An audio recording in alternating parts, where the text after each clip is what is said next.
তুমি ভাবতেছো আমি কবরে জীবনে যাব না, আমি দুনিয়াতে থাকবো, দুনিয়াতে আসছি আমি একা, থাকবো একা, আমি দুনিয়াতে সারা জীবন কেটে যাবে।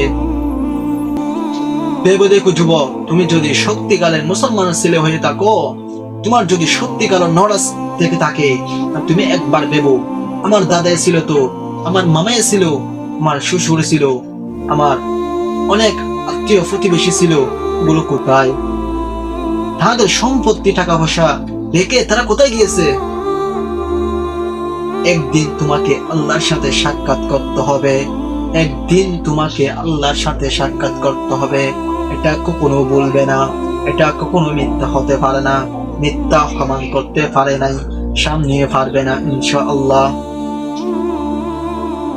তোমাকে তো একদিন কবরের সাথে যোগাযোগ করতে হবে, আল্লাহর সামনে যেতে হবে, ফুলসিরাত পার হতে হবে, তোমাকে তো কিয়ামতে একদিন জানাতে হবে। তুমি কি এগুলোকে অ্যাভয়েড করতেছো, নাকি জেনে না জানার বান করতেছো? তুমি তো প্রত্যেক দিন বয়ান শুনো, প্রত্যেক দিন আলোচনা শুনো, তবুও কেন এত অ্যাভয়েড করতেছো?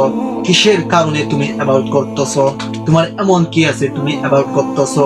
তুমি যুবক জানো না, তুমি যুবক জানো না, তুমি হয়তো আজকে এখানে বাহাদুরি করতেছো, তুমি ওইখানে যেতে না যেতে তোমার তো আজরাইল আসতে পারে।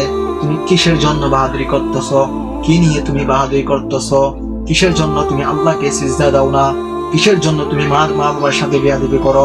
কিসের জন্য অন্যর সম্পদ লুটিয়ে খাও? কিসের জন্য ঘুষ খাও? কি বুঝে তুমি আল্লাহকে সিজদা দাও না? কি এমন দুনিয়া পেয়ে গেছো যার জন্য তোমাকে সিজদা দিতে হয় না?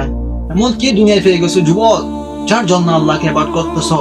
এমন কি দুনিয়া পেয়ে গেছো তুমি বলতেছো আমার আল্লাহকে লাগবে না?